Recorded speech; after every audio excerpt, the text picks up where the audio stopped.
Good morning, everyone. This is Charalambos Pissouros, Senior Analyst at IronFX, bringing you the morning comment for the 8th of April.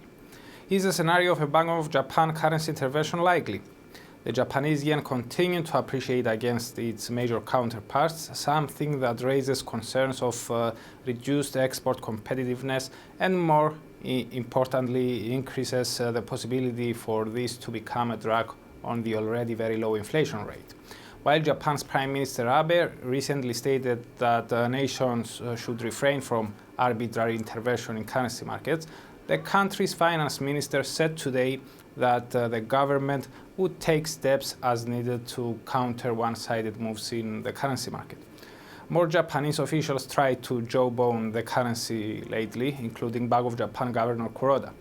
Kuroda said that it's desirable for currency rates to move in a way reflecting Japan's economic fundamentals, while the chief cabinet secretary added that the government is watching yen movements and will act appropriately if necessary.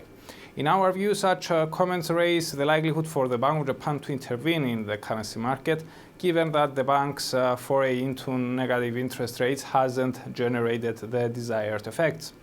Although no action has been taken yet by Japanese authorities, many market participants seem to be convinced that it is not a question of whether the Bank of Japan will intervene or not, but rather of how much further must the yen appreciate in order to make officials step up into the market.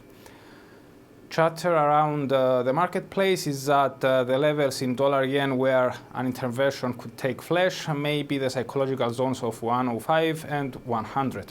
We believe that if the pair reaches the 105 zone, it is possible to start correcting higher even without any action by Japan's officials.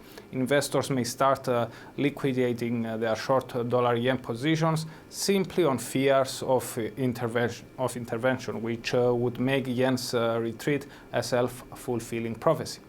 On the other hand, the magnitude of market flows into safe haven assets, given the uncertain global environment, may deter Bank of Japan from intervening, as the bank may not be strong enough to fight back.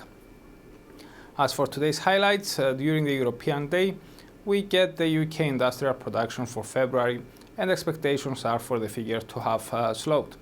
Given that the manufacturing PMI for the same month tumbled to a 34-month low, driven by weakness in both domestic and foreign demand, we expect that industrial production is likely to follow suit. Let's not forget that February was marked by the chaos in global equity markets and abrupt changes in the UK political environment, something that amplifies the case for a slowdown in industrial activity. This could add further pressure on cable and bring it back below the 140.50 hard wall. We also get the nation's trade balance for February, and expectations are for the deficit to have remained more or less unchanged. Germany's trade balance has already been released, showing a more than expected increase in the trade surplus of Eurozone's growth engine. From Canada, we get the employment report for March. The forecast is for the unemployment rate to have remained unchanged following a surprising rise in February, while the net change in employment is expected to have turned positive after 2 consecutive months of declines.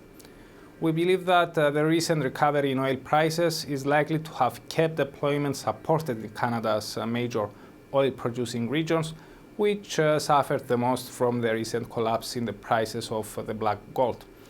This could cause the loonie to recover some of Thursday's losses. In the longer run, since the new federal budget lived up to the expectations of massive fiscal stimulus, we expect that employment is likely to remain supported or even improve over the coming months. We have only one speaker today, New York Fed President William Dudley. For more information, including technical analysis, please read the full comment on IronFX.com or download our app and get all the information you need to trade. Also, you can follow us on Twitter, like us on Facebook, subscribe to our YouTube channel, or circle us on Google Plus to get more trading ideas. This is Charalambos Pissouros, Senior Analyst at IronFX, wishing you solid trading.